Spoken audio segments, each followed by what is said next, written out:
మన ప్రభువును రక్షకుడైన యేసుక్రీస్తు నామంలో అందరికీ వందనములు. ఈరోజు పరిశుద్ధ గ్రంథంలోని వాక్య పఠనము యెషయా గ్రంథము 21వ అధ్యాయము. సముద్ర తీరముననున్న అడవి దేశమును గూర్చిన దేవోక్తి. దక్షిణ దిక్కున సుడిగాలి విసురునట్లు అరణ్యము నుండి భీకర దేశము నుండి అది వచ్చుచున్నది. కఠినమైన వాటిని చూపుచున్న దర్శనము నాకు అనుగ్రహింపబడి ఉన్నది. మోసము చేయువారు మోసము చేయుదురు, దోచుకొనువారు దోచుకొందురు. ఏలాము, బయలుదేరుము, మాద్య ముట్టడి వేయుము, వారి నిట్టూర్పంతయు మాన్పించుచున్నాను. కావున నా నడుము బహు నొప్పిగా ఉన్నది.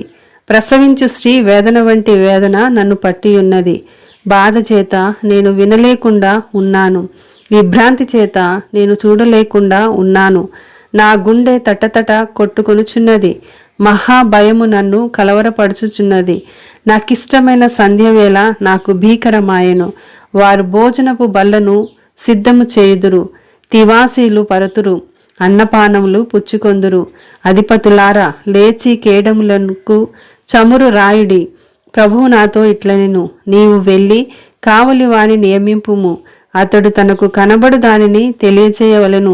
జత జతలుగా వచ్చు రౌతులను, వరుసలుగా వచ్చు గాడిదలను, వరుసలుగా వచ్చు ఒంటెలను అతనికి కనబడగా అతడు బహుజాగ్రత్తగా చెవియొగ్గి నిదానించి చూచును. సింహము గర్జించున్నట్టు కేకలు వేసి, నా ఏలినవాడ, పగటివేళ నేను నిత్యమును కావలి బురుజు మీద నిలుచుచున్నాను, రాత్రి అంతయు కావలి కాయుచున్నాను.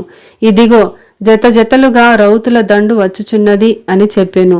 బబులోను కూలెను, దాని దేవతల విగ్రహములన్నిటినీ ఆయన నేలను పడవేసి ఉన్నాడు, ముక్క ముక్కలుగా విరగొట్టి ఉన్నాడు అని చెప్పుచూ వచ్చెను.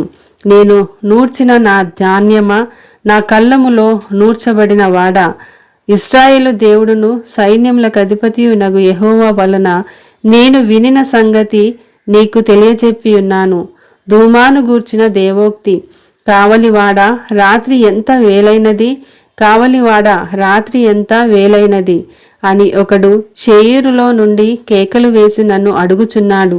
కావలివాడు, ఉదయం నగ్గును రాత్రియు నగును, మీరు విచారింపగోరిన ఎడల విచారించుడి, మరలా రండి అనుచున్నాడు. అరేబియాను గూర్చిన దేవోక్తి. దేదానీయులైన సార్ధవాహులారా, సాయంకాలంన మీరు అరబి ఎడారుల్లో దిగవలెను. తేమాదేశ నివాసులారా, దప్పిగొన్న వారికి నీళ్లు తెండి, పారిపోవుచున్న వారికి ఎదురుగా ఆహారము తీసుకుని రండి. ఖడ్గ భయము చేతను, దూసిన ఖడ్గ భయము చేతను, ఎక్కు పెట్టబడిన ధనస్సుల భయము చేతను, క్రూర యుద్ధ భయము చేతను వారు పారిపోవుచున్నారు. ప్రభువు నాకు ఇలాగు సెలవిచ్చియున్నాడు, కూలీవారు ఎంచినట్లుగా ఒక ఏడాదిలోగానే కేదారు ప్రభావమంతయు నశించిపోవును. కేదారీల బలాఢ్యుల విలుకాండ్లలో శేషించువారు కొద్దివారగుదురు. ఇలాగు జరుగునని ఇశ్రాయేలు దేవుడైన యెహోవా సెలవిచ్చియున్నాడు. ఆమేన్.